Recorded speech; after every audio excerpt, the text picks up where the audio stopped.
1990년대 영국 브리스톨의 브리스톨 로열 인퍼머리에서 발생한 아동 심장 수술 스캔들. 현대 의료계에서 가장 충격적이고 중요한 사건 중 하나로 기록되고 있습니다. 이 사건은 단순한 의료 사고를 넘어섰습니다. 병원 내부의 조직적 은폐와 환자 안전을 무시한 의료진의 무책임한 행태, 그리고 이에 맞선 내부 고발자들의 용기 있는 행동이 복합적으로 얽힌 복잡한 사건이었습니다. 브리스톨 로열 인퍼머리는 당시 영국 서남부 지역의 주요 의료기관이었습니다. 특히 소아심장 수술 분야에서 상당한 명성을 가지고 있었죠. 1980년대 후반부터 1995년까지 약 8년간 이 병원의 소아 심장외과에서는 영유아와 어린이들을 대상으로 한 복잡한 심장 수술이 활발히 이루어졌습니다. 하지만 표면적인 명성과는 달리 병원 내부에서는 심각한 문제들이 누적되고 있었습니다. 문제의 근본적인 원인은 여러 가지 요인이 복합적으로 작용한 결과였습니다. 먼저 수술팀의 경험 부족이 가장 큰 문제였습니다. 주요 심장외과 의사들이 성인 심장 수술에는 능숙했지만 소아심장 수술의 복잡성과 특수성을 충분히 이해하지 못했습니다. 소아심장 수술은 성인 수술과는 완전히 다른 차원의 정밀함과 전문성을 요구하는 분야였습니다. 특히 문제가 되었던 것은 스위치 수술이라고 불리는 복잡한 심장 수술이었습니다. 이 수술은 선천성 심장병 중 하나인 대혈관 전이증을 치료하는 고난도 수술로 전 세계적으로도 매우 제한된 수의 전문가만이 안전하게 시행할 수 있는 술기였습니다. 그러나 브리스톨의 수술팀은 충분한 경험과 훈련 없이 이러한 고위험 수술을 시행하기 시작했습니다. 초기에는 개별적인 사망 사례가 발생할 때마다 불가피한 합병증 또는 환자의 기저 상태가 너무 심각했기 때문이라는 식으로 설명되었습니다. 하지만 시간이 지나면서 사망률이 다른 병원들에 비해 비정상적으로 높다는 것이 명백해졌습니다. 영국의 다른 주요 소아 심장외과 센터들과 비교했을 때 브리스톨의 사망률은 2에서 3배 이상 높았습니다. 병원 경영진과 관련 의료진들은 이러한 높은 사망률이 외부에 알려질 경우 병원의 명성에 치명적인 타격을 줄 것을 우려했습니다. 더욱이 영국의 의료 시스템이 국가보건서비스 중심으로 운영되는 상황에서 정부의 지원과 환자 의료에 직접적인 영향을 미칠 수 있는 문제였습니다. 이에 따라 병원 내부에서는 체계적인 은폐 작업이 시작되었습니다. 첫 번째 방법은 사망률 통계의 조작이었습니다. 수술 후 30일 이내에 사망한 경우만을 수술 관련 사망으로 분류하고 그 이후에 사망한 경우는 별도로 처리하거나 다른 원인으로 분류했습니다. 또한 특히 위험도가 높은 환자들의 경우 수술을 시행하지 않고 보존적 치료를 선택했다고 기록을 조작하기도 했습니다. 두 번째는 외부 감사나 평가를 피하는 것이었습니다. 당시 영국에서는 의료기관의 질 관리를 위한 체계가 지금만큼 엄격하지 않았고 병원이 자발적으로 외부 평가를 거부할 수 있는 여지가 있었습니다. 브리스톨 병원은 이러한 제도적 허점을 이용해 외부 전문가들의 감사나 평가를 지속적으로 회피했습니다. 세 번째는 내부 직원들에 대한 압력이었습니다. 문제를 제기하는 간호사나 하급 의료진들에게는 환자와 가족들에게 불필요한 걱정을 주지 말라는 명목으로 침묵을 강요했습니다. 심지어 일부 직원들은 문제를 제기할 경우 승진이나 근무 평가에서 불이익을 받을 수 있다는 암묵적인 위협을 받기도 했습니다. 그러나 이러한 조직적 은폐에도 불구하고 병원 내부에서는 양심적인 의료진들이 지속적으로 문제를 제기했습니다. 특히 마취과 의사 스티븐 볼딘 박사는 이 사건에서 핵심적인 역할을 한 내부 고발자였습니다. 그는 수술실에서 직접 목격한 높은 사망률과 수술팀의 미숙함에 대해 깊은 우려를 표명했습니다. 볼딘 박사는 처음에는 내부적으로 문제를 해결하려고 노력했습니다. 동료 의사들과 상급자들에게 사망률의 이상함을 지적하고 수술 기법의 개선이나 추가 훈련의 필요성을 제안했습니다. 그러나 이러한 제안들은 번번이 묵살되거나 기우라고 치부되었습니다. 간호사들 중에서도 용기 있는 목소리들이 있었습니다. 수술실과 중환자실에서 근무하는 간호사들은 다른 병원에서 전근온 경험을 바탕으로 브리스톨의 사망률이 비정상적으로 높다는 것을 인식하고 있었습니다. 그들은 환자 가족들이 묻는 질문에 답하기 어려워했고 동료들과 은밀하게 우려를 공유했습니다. 일부 소아과 의사들도 문제를 인식하고 있었습니다. 이들은 심장 수술을 받은 환자들을 사후 관리하면서 다른 병원들에 비해 합병증 발생률이 높고 회복 속도가 느리다는 것을 관찰했습니다. 그러나 전문 분야가 다르다는 이유로 직접적인 개입은 어려운 상황이었습니다. 병원 경영진과 관련 의료진들이 사용한 은폐 방법들은 매우 체계적이고 정교했습니다. 가장 핵심적인 방법은 데이터의 조작과 왜곡이었습니다. 수술 결과를 기록할 때 사망 원인을 다양하게 분산시켜 심장 수술과의 직접적인 연관성을 희석시켰습니다. 예를 들어 수술 후 감염으로 사망한 경우 감염성 질환으로 인한 사망으로 분류하여 수술 실패와는 별개의 문제인 것처럼 기록했습니다. 또한 위험도 조정이라는 개념을 악용하기도 했습니다. 일반적으로 의료 통계에서는 환자의 기저 질환이나 수술 전 상태에 따라 위험도를 조정하여 공정한 비교를 하게 됩니다. 그러나 브리스톨에서는 이를 과도하게 적용하여 대부분의 사망 사례를 고위험 환자였기 때문에 불가피했다고 설명했습니다. 외부와의 소통에서도 교묘한 방법들이 사용되었습니다. 다른 병원이나 의료진들과 정보를 교환할 때는 성공 사례만을 선별적으로 공유하고 문제가 된 사례들은 언급하지 않았습니다. 학회 발표나 논문 발표에서도 마찬가지로 긍정적인 결과만을 부각시켰습니다.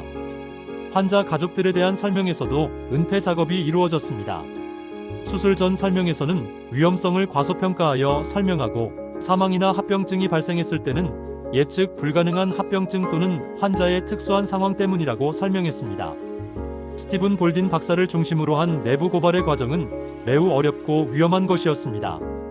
그는 먼저 병원 내부의 공식적인 채널을 통해 문제를 제기하려고 시도했습니다. 의료진 회의나 질관리위원회 등에서 통계 자료를 제시하며 문제의 심각성을 알리려고 했습니다. 그러나 이러한 노력들이 계속 좌절되자 볼딘 박사는 더욱 적극적인 행동을 취하기로 결심했습니다. 그는 개인적으로 다른 병원의 소아, 심장외과 전문가들과 접촉하여 브리스톨의 상황을 알리기 시작했습니다. 이 과정에서 다른 병원들의 사망률과 비교한 구체적인 데이터를 확보할 수 있었고 브리스톨의 문제가 얼마나 심각한지를 객관적으로 입증할 수 있게 되었습니다. 1992년부터 볼딘 박사는 보다 공식적인 경로를 통한 고발을 시작했습니다. 영국 왕립의사협회와 영국 왕립외과의사협회의 서면으로 문제를 제기했습니다. 또한 당시 영국 보건부의 관련 부서에도 상황을 보고했습니다. 이 과정에서 볼딘 박사는 상당한 개인적 위험을 감수해야 했습니다. 병원 내부에서는 그를 조직의 배신자로 보는 시각이 강했고 동료들과의 관계도 악화되었습니다. 승진이나 다른 병원으로의 이직에서도 불이익을 받을 가능성이 높았습니다. 그럼에도 불구하고 그는 환자의 안전이 최우선이라는 신념으로 고발을 계속했습니다. 1995년 마침내 브리스톨 아동심장 수술 스캔들이 공개적으로 알려지게 되었습니다. 이는 볼딘 박사의 지속적인 노력과 함께 일부 언론인들의 탐사보도 그리고 피해자 가족들의 집단적인 문제 제기가 결합된 결과였습니다. 사건이 공개되자 영국 사회는 큰 충격에 빠졌습니다. 국가보건 서비스에 대한 신뢰가 크게 흔들렸고 의료계 전반에 대한 불신이 확산되었습니다.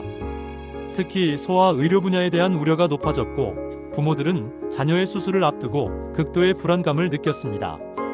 정부는 즉각적인 대응에 나섰습니다.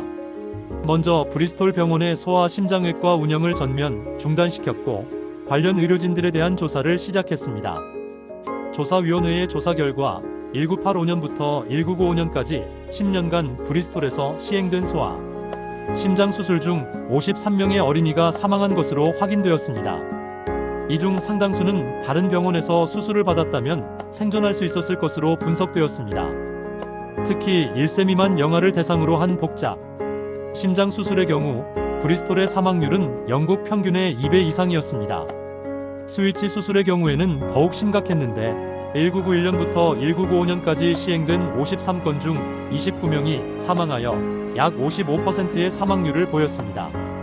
이는 같은 기간 다른 주요 센터들의 사망률 15에서 20%와 비교하면 극명한 차이였습니다. 조사 과정에서 밝혀진 더욱 충격적인 사실은 병원, 경영진과 관련 의료진들이 이러한 높은 사망률을 인지하고 있었음에도 불구하고 적절한 조치를 취하지 않았다는 것이었습니다. 심지어 일부 의료진은 자신들의 실력 부족을 인정하면서도 수술을 계속했습니다. 조사 결과를 바탕으로 관련자들에 대한 법적 처벌과 징계가 이루어졌습니다. 주요 심장외과 의사들은 의사 면허 취소나 정지 처분을 받았고 일부는 과실치사 혐의로 형사 처벌을 받기도 했습니다. 병원 경영진에 대해서도 엄중한 징계가 내려졌습니다. 최고 경영자와 의료진 책임자들은 해임되었고 일부는 의료계에서 영구 퇴출되었습니다. 스티븐 볼딘 박사를 비롯한 내부 고발자들은 영웅으로 평가받았지만 동시에 상당한 개인적 희생도 치러야 했습니다. 볼딘 박사의 경우 영국 내에서의 의료진 활동이 어려워져 결국 호주로 이주하게 되었습니다. 브리스톨 사건은 영국뿐만 아니라 전 세계 의료계에 큰 변화를 가져왔습니다. 가장 중요한 변화는 의료의 질 관리와 환자 안전에 대한 시스템의 전면적인 개선이었습니다. 영국에서는 이 사건을 계기로 국가 차원의 의료 질 관리 시스템이 구축되었습니다.